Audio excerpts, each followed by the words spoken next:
رجعنا معاكم من جديد ومكملين في ساعتنا الخاصة بالفورم دي سي في دورة العشرة مباشرة من الحمامات في يوم الثالث والأخير.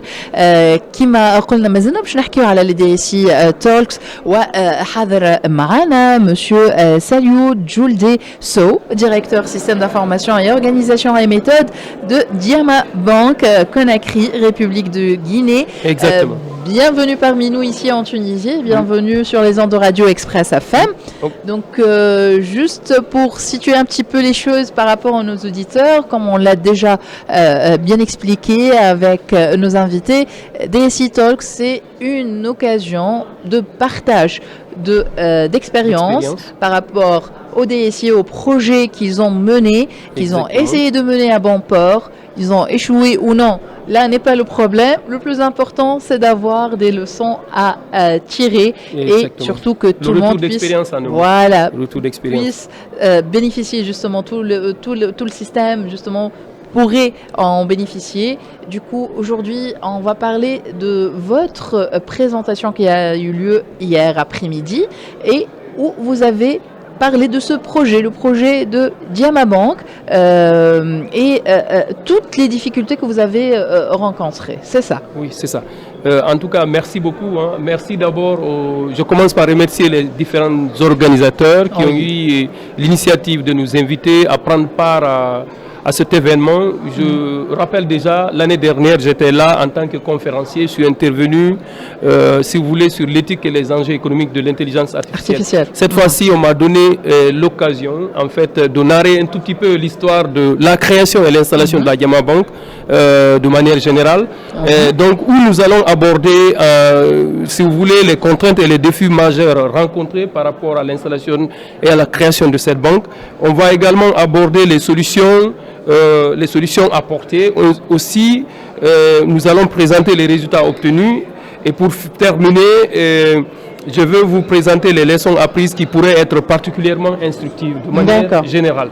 Donc aujourd'hui, dans ce process, vous avez eu des difficultés, vous avez eu des défis à surmonter. Si on peut en citer les plus importants. Ok. Donc effectivement, on a rencontré plusieurs défis majeurs, notamment des contraintes réglementaire au niveau de la Banque centrale, parce que déjà, imaginez-vous, la plupart des banques en République de Guinée, il y en a 22. La plupart c'est des filiales des grands groupes internationaux.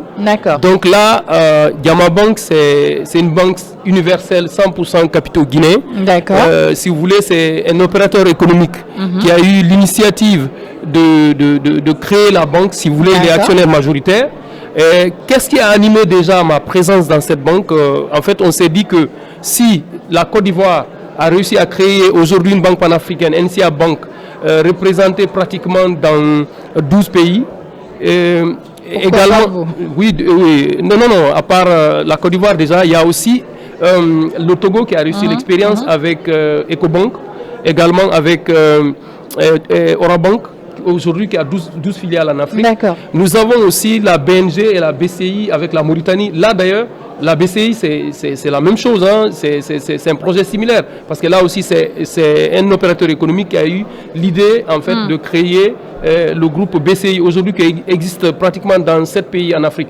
Donc je me suis dit c'était l'occasion en tant que, bien sûr c'est un cabinet qui m'a recruté en tant que directeur du projet d'installation, c'est l'occasion pour moi d'apporter ma modeste contribution à l'édification d'une institution financière qui va si vous voulez se développer au niveau national. L'idée aussi c'est de faire une expansion à l'échelle internationale. Donc en ce sens qu'il y a eu plein de contraintes lors de la création. Déjà les textes réglementaires stipulent qu'il faut nécessairement en tant qu'institution locale, il fallait avoir un partenaire technique. On est tombé sur la BIAT, la Banque internationale arabe Tunisie. Ça n'a pas été facile, donc on a fait travailler le réseau. On a fait travailler le réseau pour réussir le pari.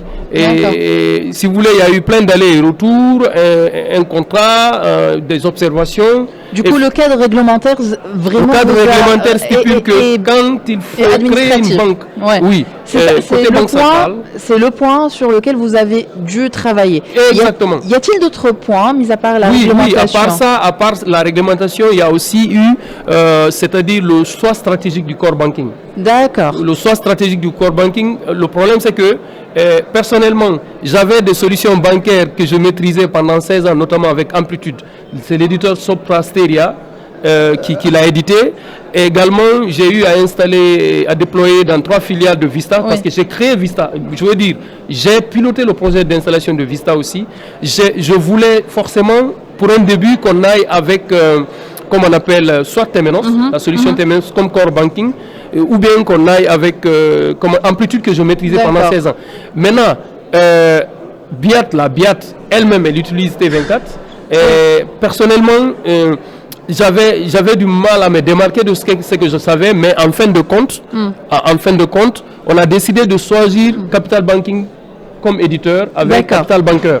En fait, quel était l'intérêt d'aller avec Capital Banker? C'est l'agilité, parce qu'on était obligé, après l'obtention de l'agrément à la Banque centrale, vous avez 1 an pour ouvrir. Donc il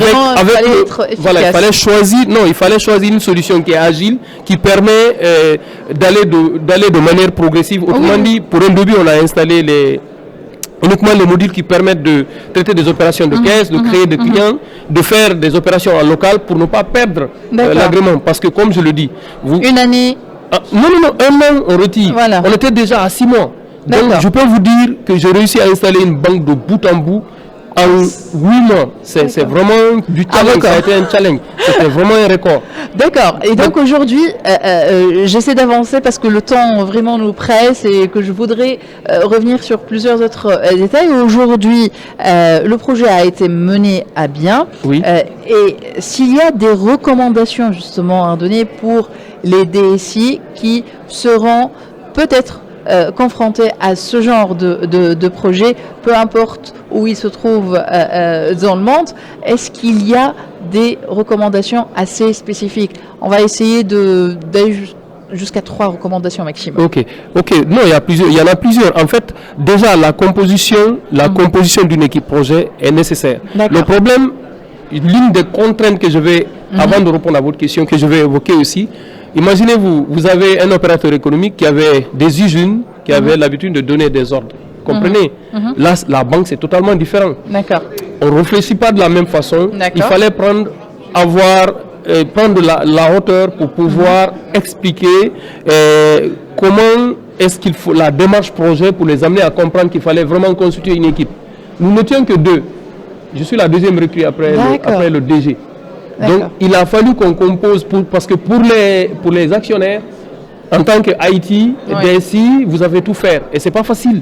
C'est pas facile. Alors oui, d'où le retour sur le rôle que pourrait ou que devrait jouer le DSI. Voilà, un DSI, c'est pas que l'aspect technique. L'aspect technique, oui. Et il faut vraiment avoir, si vous voulez, des connaissances managériales. Oui. D'ailleurs, même actuellement, je suis en reconversion. Je suis en train de faire, si vous voulez, un master management et administration des entreprises à la Sorbonne, couplé à un global exécutif MBA que je suis en train de boucler. L'idée, c'est dans le cadre de la reconversion. Donc, si je peux recommander si j'ai des recommandations à faire au DSI, en fait, c'est d'être ouvert d'esprit. Ouvert d'esprit et puis mobiliser les équipes, écouter, surtout formaliser les processus. D'accord. Voilà, afin de pouvoir planifier, parce que c'est pas évident. L'autre contrainte aussi qu'on a rencontrée dans cette expérience, c'est on recrute des personnes qui viennent divers horizons. C'est un endroit multiculturel. Et il faudrait vraiment être patient. Et ça, j'appelle bien à la patience, parce que c'est quand même intéressant c'est pas évident. Mais je dirais, malgré tout, les difficultés aujourd'hui, c'est du passé. Le plus important, c'est d'avoir une vision et d'aller de l'avant. Ça, c'est le meilleur des conseils que vous pouvez donner certainement. Exactement. Donc, certainement, pour ceux qui sont intéressés, ils peuvent retrouver tout ça sur le site officiel du forum DSU, sur les pages, bien évidemment. Tout sera partagé par rapport au DSI Talk, comme on l'a initialement annoncé. Donc, merci infiniment d'avoir assisté avec nous.